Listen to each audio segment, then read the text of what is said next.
Hi, I'm Marty Duda. Welcome to the 13th floor, and we welcome banjo player Dan Walsh, who's here straight from the UK. Whereabouts exactly? Stafford, town in the middle of England. Yeah. Alrighty. Now you've been here for a few days already in New Zealand, and you're about to embark on a tour that's going to take you all over the country for the better part of February.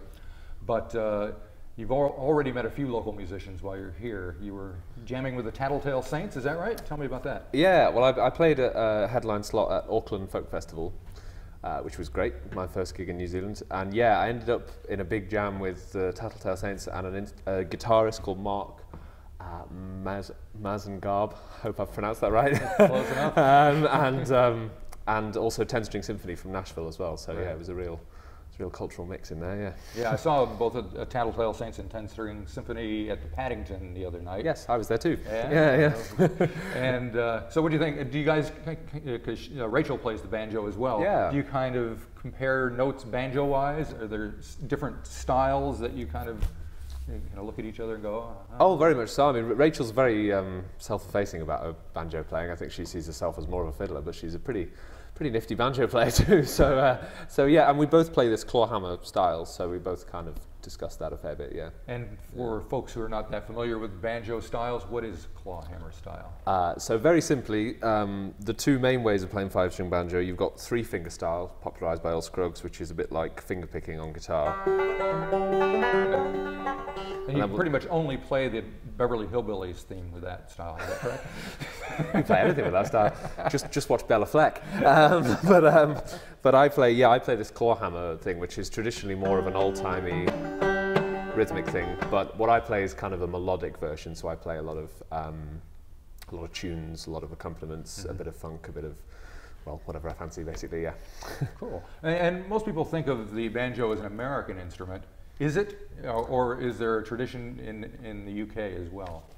Yeah, it's a good question. I mean, originally it's an African instrument, really. Right. It was created by slaves, really, out of whatever they could find, and then became, very known as an American instrument. But the tenor banjo, which is like a 4-string version of this, played with a pick, that's hugely popular in like Ireland and Scotland, and Britain in general, and also obviously in trad jazz it was used a lot as well. Although I suppose that was kind of American, but yeah, it has been used everywhere. And funnily enough, I had dinner at a Tongan family's house the other night, which was quite an experience. But I discovered that they use loads of banjo, which cool. I never knew. So the banjo, it gets about more than you think. Yeah. Right.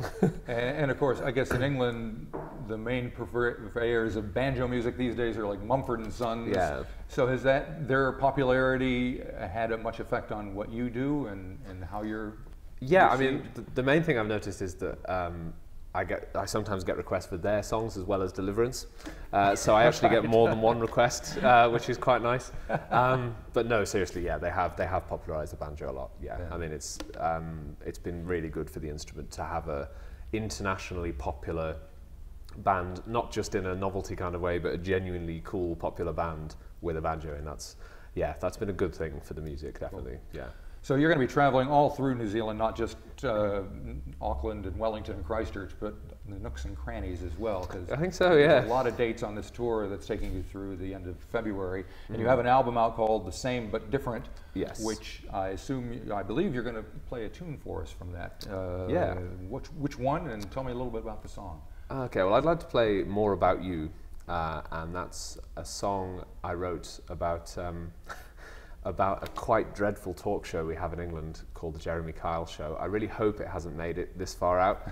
That would be a rather shameful export, to be honest. But it's a bit like Jerry Springer or all those terrible shows.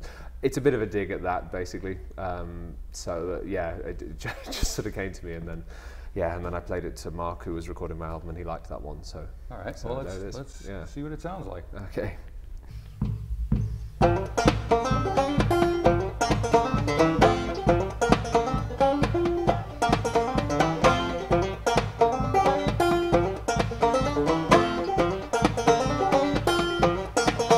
Would you think it okay to laugh and point if you were opposite them on a train? But it's okay to look down on their lifestyle and home and to let them take all of the blame. Oh, so self-righteous, it comes from all that you say and do. Who do you think you are? You think the people on stage are animals in a zoo, but frankly it says more about you.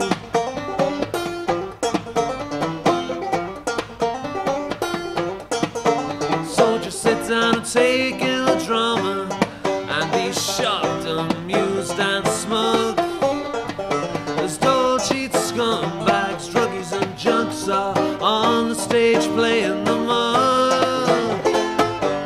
Oh, so self-righteous, it comes from all that you say and do. Who do you think you are? You think the people on stage are animals in a zoo, but frankly it says more about you.